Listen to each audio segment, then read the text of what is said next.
Hello, hello, bonsoir, bienvenue sur Yvonne Channel. Je suis très contente de vous revoir. J'espère que vous allez bien. Comme promis lors de la dernière vidéo, nous allons répondre à la question d'un de nos abonnés. La question du jour est: pourquoi avoir quitté Toronto? Tu choisirais quoi entre Toronto et Calgary? Cette question nous est posée par BAMS221. Si toi aussi tu veux savoir pourquoi nous avons quitté Toronto, ne bouge pas, la réponse est juste après. Parlons des raisons pour lesquelles nous avons quitté Toronto. Mais avant de parler de ces raisons, nous allons un peu revenir sur comment était notre vie à Toronto. Donc voici quelques avantages que nous avons lorsque nous vivions à Toronto. Il y avait une économie très diversifiée et dynamique. C'était facile d'avoir un boulot. Il y avait des opportunités d'emploi très abondantes. C'était facile de partir d'un boulot à l'autre sans problème. Les soins de santé, c'est facile d'avoir un médecin de famille, d'avoir des soins de qualité. C'est une vie multiculturelle et très inclusive. C'est très facile de rencontrer des personnes de diverses contrées.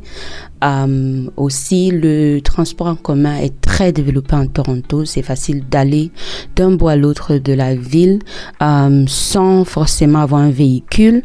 Et pour tout ce qui est divertissement, si tu as la bonne information, c'est très facile de trouver quoi faire, d'avoir quelque chose à faire. Les opportunités sont très variées. Maintenant, vous vous demandez bien pourquoi avoir laissé toutes ces belles choses. C'est le coût de la vie.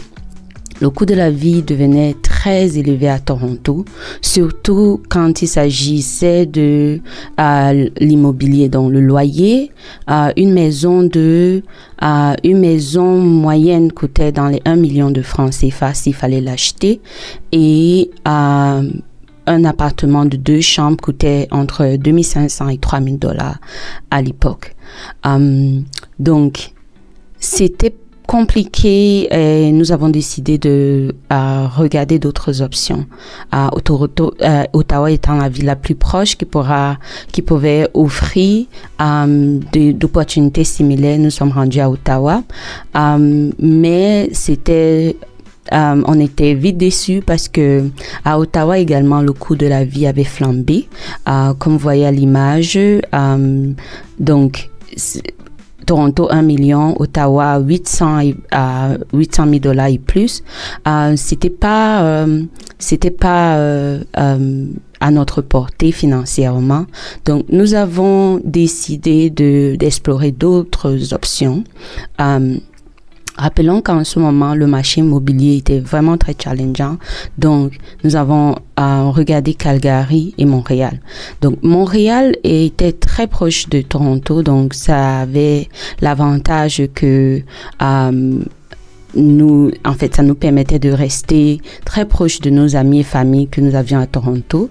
Mais le désavantage était que la culture et la politique étaient différents. Les soins de santé et d'éducation, les gens avaient mauvaise presse pour le Québec.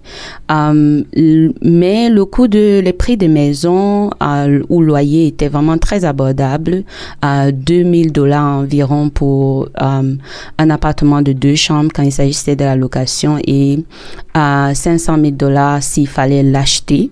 Ça semblait comme quelque chose d'assez raisonnable pour notre bourse en ce moment précis.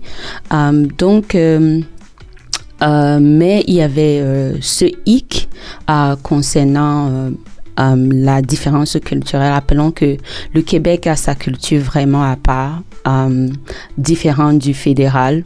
Donc, aller s'intégrer dans cette nouvelle culture semblait un peu difficile, et aussi étant un couple, un jeune couple en train de développer une famille, on se demandait bien, est-ce que le système québécois d'éducation, est-ce que c'est le meilleur pour notre enfant et aussi l'aspect santé, pas de médecin de famille pendant des mois. Est-ce qu'on voulait être confronté à ça? Donc voilà les questions que nous nous posions et ça nous a poussé à regarder également Calgary. Donc Calgary, c'est à l'autre bout du pays, donc les autres villes qu'on a citées, Ottawa et Montréal, sont à l'est, mais Calgary, c'est carrément à l'ouest.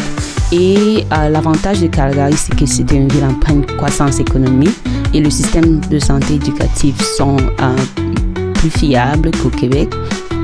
Mais l'inconvénient, c'est que nous étions très loin de nos amis et familles. Le climat, d'après nos recherches, était très rude en hiver et c'était un terrain inconnu parce que nous n'avions aucun proche qui vivait déjà à Calgary.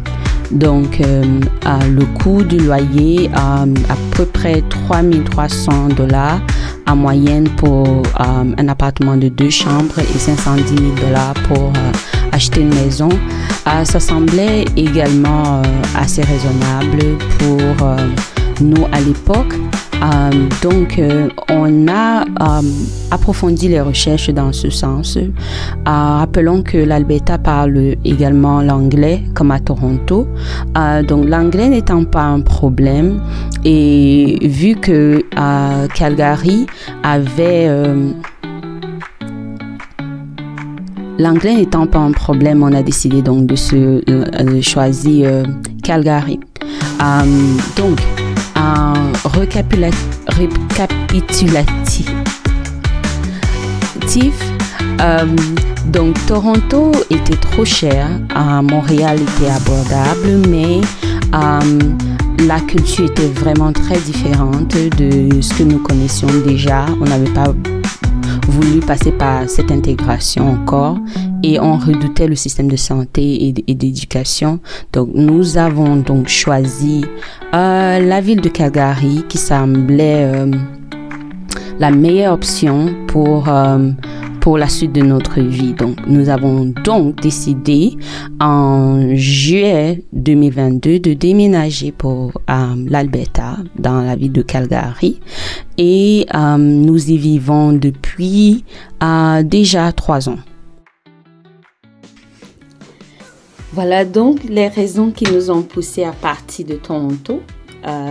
J'espère qu'elles ont été suffisamment claires et que vous comprenez désormais ça avait été quoi nos motivations. Je tiens à rappeler que nous sommes partis de Toronto pour Calgary de façon définitive, c'est-à-dire sans jamais avoir visité Calgary ni l'Alberta. Donc nous sommes levés, nous avons fait des recherches sur Internet et nous avons fait nos valises, nous sommes venus en Alberta. Est-ce que vous voulez savoir c'est quoi notre vécu en Alberta? Est-ce que nous regrettons cette décision? Comment nous vivons ici? Est-ce que vous voulez savoir? Qu'est-ce qui vous a intéressé sur cette vidéo? Qu'est-ce que nous aurions pu améliorer? Parlez-nous en commentaire. Et le commentaire le plus liké fera l'objet de la prochaine vidéo.